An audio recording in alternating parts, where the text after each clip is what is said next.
I'm Nancy Showalter, and you're listening to Spirituality for the Politically Incorrect podcast.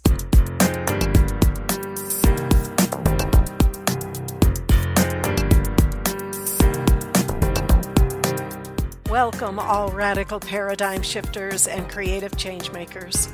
You who dare to create a better life and a better world.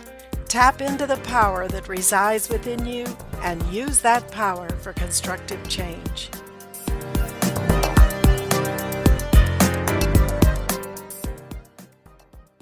Hello, everybody, and welcome to Spiritual Perspectives on Hot Topics. This is part 3, Satanism, Secularism, and Abortion. Are they related? Mark Myers is with me as we continue our discussion on the origin of evil and how this phenomena in our universe is affecting us today. Thanks, Mark, for being again with us. It's a pleasure, Nancy. I think the work you're doing here is so great, and it's a pleasure to be here and talk to your audience. Well, we appreciate your presence.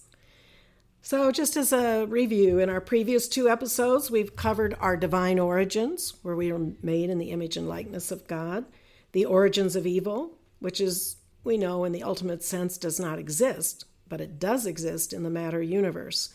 And we talked about why this is the case and touched on some of the ways it is affecting us today. So today we're going to further explore specific ways that evil manifests and how humanity is being manipulated to feed those that have cut themselves off from their own divinity and source of light and life, and therefore need to feed their existence with those who do have light. Now, if you have not heard the first 2 parts of this series, I highly recommend that you listen to these hot topics in order, as the parts do build on each other. So, let us begin by first considering the topic of satanic worship and satanic rituals, which is somewhat of a basis for the sustainment of evil in our world, because there are a lot of practices in our modern world that, from a broad spiritual perspective, fall into this category. As we get into this discussion, please keep in mind that we're looking at this topic from a spiritual perspective, and we're not trying to say what practicing Satanists believe today or exactly how they practice their rituals or anything of that nature. We have no claims in that regard other than what we hear them say themselves. Which brings me to an interesting thing that came up this week after our last episode. A friend sent me a trailer of a movie that is being produced, and it is entitled Hail Satan. Now, I've not seen the whole movie, but from what I could see from the trailer, it's a compilation of what Satanists claim to believe and practice, and a lot appeared to be a rebellion against authority as they perceive its evils, and against the Christian religion in specific. And to tell you the truth, I'm not sure that some of these people talking even understand what they're tying into. And I even get concerned that some young people just want to do something that's counterculture, so they get caught up in this. Yes, I think a lot of people get caught up in it because it might be fashionable or they might be rebellious, but I think we have to consider the core of this as a very purposeful, conscious plot to steal light, even the light of the people that are on the periphery of this that are saying, Hail Satan, because we have to remember that these individuals have been cut off, as we talked about, from their light. So they have no source to their own life force, their own beings. So they need to get it from somewhere else. So all these rituals, all this practice is to gain light from us. It's to cause us to become angry, upset, even shedding blood, and whatever their rituals are, abusing children. All these things are to get our light, to preserve their life stream so they can continue to go on. This is the core of it, Nancy. Yeah, exactly. And that's what I'm saying. I don't think some of these people have any idea what they're really giving their energy and life force to. They're in it for some superficial reason, at this level anyway. But anyway, I'd like to share some information from Ibn Thranholm, who's a famous columnist in Denmark who examines political and social events with the focus on their religious aspects. And one of her articles is about the rise of Satan worship in America. And she confirms what I believe to be true about Satanists these days. Not all of them are hardcore. She says Satanists are not merely mystical eccentrics wearing black Gothic garb, sacrificing animals, and operating in shady and secret societies. They are now ordinary people who call themselves secular and praise reason and the individual freedom of thought. In the U.S., explicitly, satanic groups have begun drawing attention to themselves in the context of public governmental ceremonies. So listen to what she says here. This is pretty amazing. Just this month, a member of the so-called Satanic Temple was allowed to make an opening prayer to Lucifer at a local council meeting in Alaska. Assembly members stood around in a circle while the Satanists asked them to embrace the Luciferian impulse to eat of the tree of knowledge. She then ended the surreal prayer with the words, "Hail, Satan." Now, thoughtfully, meeting attendees were reminded that they did not have to participate in the opening ritual. Pretty amazing, huh? Well, we're living in pretty amazing times. I think you're seeing an attempt to normalize a lot of what would be considered at the periphery or the fringe, I was going to say, for a long time. And this is what's happening with Satanists. They're now coming forward as if there's some standard religion, that's coming forth, So I think we have to start to be aware of some of this, because if we're not aware of it and we don't do something about it, it's going to permeate our society. Yes, exactly. It sounds like it's already starting to do that. And this Satanic Temple, which is a specific organization separate from the original Satanic Church, but it's a Satanic Temple founded in 2013, and it fights for political change by pointing out the ostensibly preferential treatment Christianity enjoys in politics. This Satanic Temple isn't that big at the moment. It claims a membership of about 100,000. But one of their objectives is to embed Lucifer in the public school system by establishing these afternoon clubs. They call them After School Satan. And it's their response to a Supreme Court ruling allowing evangelical programs to operate in schools. Currently, they have 9 clubs that are listed under the program, including in Los Angeles, Salt Lake City, and Washington, D.C. The clubs focus on rationalism, free inquiry, and fun, according to their promotional video. So this organization seeks to implement these after-school Satan in locations where active Christian children's clubs operate. In fact, that is their target. They actually say they're not interested in operating after-school Satan clubs in school districts that are not already hosting the Good News Club, which is the Christian club. A spokesman for this organization, which is Lucien Greaves, said the controversial clubs will give children other alternatives than the Good News Club, which he claims instills children with a fear of hell and God's wrath. They also aim to place demonic books on the shelves in the libraries of public schools, as well as having satanic prayers recited at high school games. These Satanists their opinion is that Christianity has had too much influence on American society. So that ends her comments on this issue.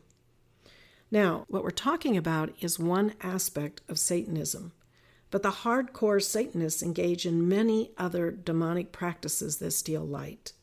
And the more they have others involved in these practices, the more light they have to perpetuate their existence.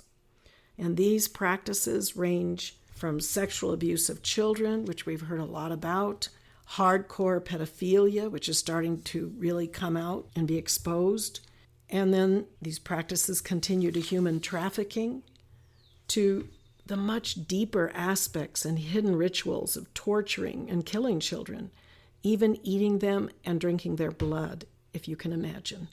And this is done to retain long life and youthfulness. Think about what's going on here, Nancy.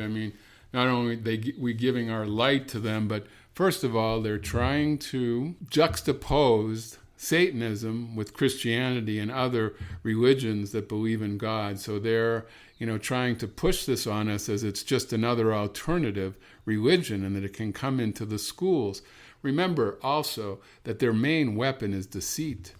Deceit is how they get all these things, so they can deceive us with what they're saying while they get their materials on the books and bookshelves of everybody. So these are things to start to consider. And one of the most disturbing considerations in this whole thing is, how is this agenda being pushed if there weren't people, the various highest levels of our institutions that believe in this, that want this to happen, highest level institutions of government, of businesses, of corporations, of organizations. These people are pushing this agenda on us, and if we don't stand up against it and try to overturn it spiritually, I mean, you can protest and whatever, but from my perspective, we need spiritual tools to assist us in overcoming these things. It's gonna overtake us. Exactly. And people who begin by thinking that practicing Satanism is the modern way of thinking and following reason instead of the fantasy of religious belief, then that's just the first step, like you're saying, to be lured into darker practices. And once they're there, it's very difficult to get out, because compromising photos, there's all kinds of things that even if someone wants to get out, there's a lot of evidence against them, so to speak, and it's very difficult. You know, this concept of becoming woke is now a popular expression, but I don't think it means exactly what Gautama Buddha meant when he said he was awake. Well, I don't know exactly, but I know that in these organizations, Lucifer is the light bearer, and he's the one that bears the light. So the ultimate goal is to get to him. So maybe that's what they mean by woke. But from my perspective, deceit is their main trick, and they get you little by little, compromise by compromise. You start a little compromise, and by the time you get so far down, it's very difficult to get out of this thing. So we need to be aware of these things, and they're everywhere now. You might call what's going on out there Satan's frequency. Other people have used this term, but you turn on movies, the media, the sound of music, even to the frequency it's tuned to. There's all these things that are meant to drag us down and draw us out. We need to come apart from this and be a separate people, as the Bible has said, and we need to be aware of it so that we're not sucked in by it. And a lot of this is focused toward our youth and our children, and it's getting even younger and younger. Jesus said in the book of Luke, he said, "It were better for him that a millstone were hanged about his neck, and he cast into the sea, than that he should offend one of these little ones."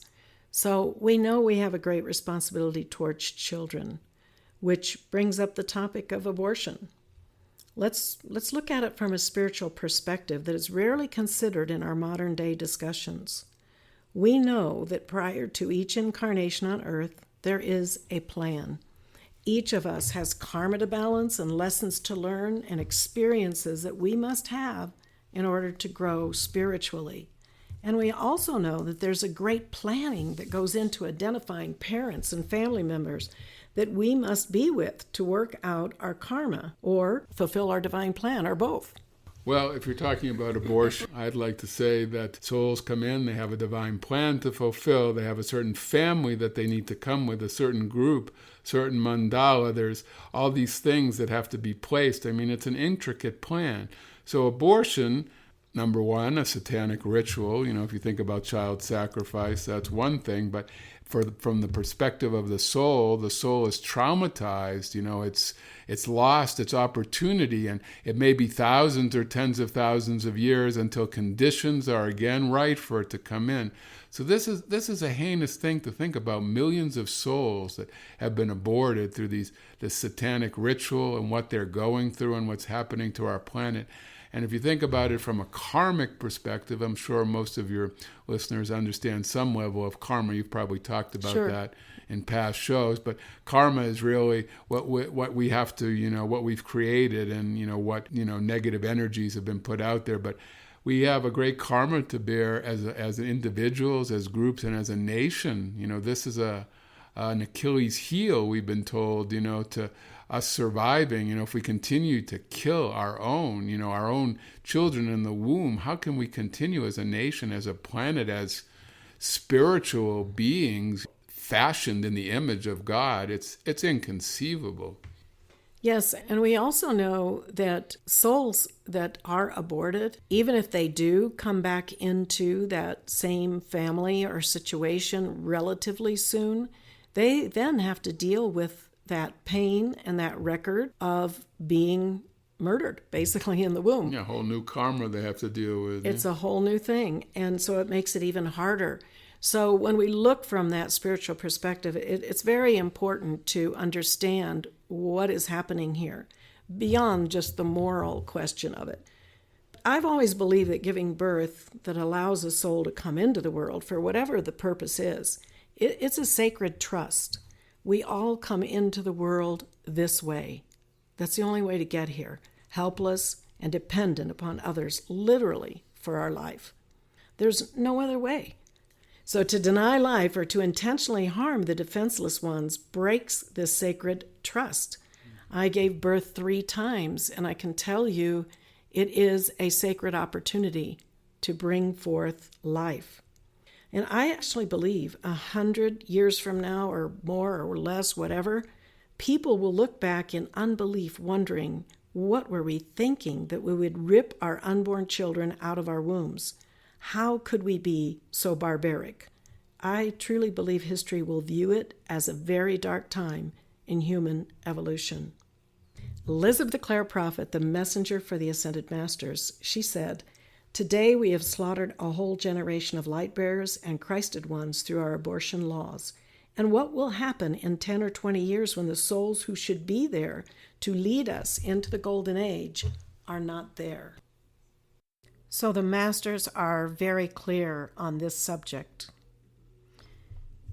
Let's take a step back. We've been talking about a lot of things today. So we have to ask, how do we protect ourselves and our children? How do we counteract these fallen ones who've infiltrated almost every aspect of life, taking us down a path of compromise little by little until we find ourselves where we are today? First, you must know without a doubt that the presence of God within you, the power within you, is greater than any power in the world. Another important key and tool that we have is to call for the intercession of the archangels. Archangel Michael is the angel of protection. We can call for him to surround us individually, surround our children, encircle a blue fire around us that will protect us, and ask for his mantle of protection. We know of Archangel Michael in the Bible. We know of a number of the archangels are in the Bible. So there is a mantra. We call it traveling protection, because you can use this when you get in your car, when you are getting in an airplane, when you're traveling, when you're home, when you get up in the morning before you go to bed. You can use this at any time. It's very simple. And it goes, Lord and Michael before, Lord and Michael behind, Lord and Michael to the right, Lord and Michael to the left, Lord and Michael above, Lord and Michael below, Lord and Michael, Lord Michael, wherever I go. I am his love protecting here. I am his love protecting here. I am his love protecting here. It's a simple mantra. Use it anytime you get into a vehicle. Use it at any time. And you can say this mantra for your family, for your community, for anyone else, any situation in the world. You can send Archangel Michael and his legions of light to go forth for that protection, for that action of the power of God. Very important that we use the tools that the masters have given us. If you are in an emergency where you cannot give that entire mantra, you can just say Archangel Michael. You can just say Michael. Once you have a momentum of giving that mantra, you have that connection to the angel, and just the simple call will bring that protection. There have been many, many witnesses about Archangel Michael and how he has intervened for people. I can give you an example. Years back, I was driving on the road from one destination to another, from state to state, and I was driving a van, and I was having trouble staying awake, but I foolishly did not stop driving. Well, I actually fell asleep while I was driving, and I ended up taking an exit, ended up in a station. I had no idea where I was. I woke up when I got into the gas station. I had to ask them, where am I? I didn't remember any of that happening. And I know this was the intercession of Archangel Michael. So it's very important that you develop this momentum and this connection. And of course, the Lord Jesus Christ can be with you at any given moment. Any of the Ascended Masters can. So use this tool. I'll post it so that you can see the words. So thanks again, Mark, for being with us today. Pleasure being here, and I wish all good to your audience out there. You may be blessed, and we hope you will tune in to our next show. Thank you again, everybody, and don't miss our next episode. We'll be talking about the spiritual perspectives on climate change and what some of the Ascended Masters have said about it, and potential solutions from a spiritual perspective, as well as more on choosing life. Until then, keep an open mind, a generous heart, and a powerful spirit. I'm Nancy Showalter, and you've been listening to Spirituality for the Politically Incorrect. Thank you for being with me today, and if you enjoyed this episode, don't forget to subscribe on iTunes. And to follow more of my work, visit me at nancyshowalter.com.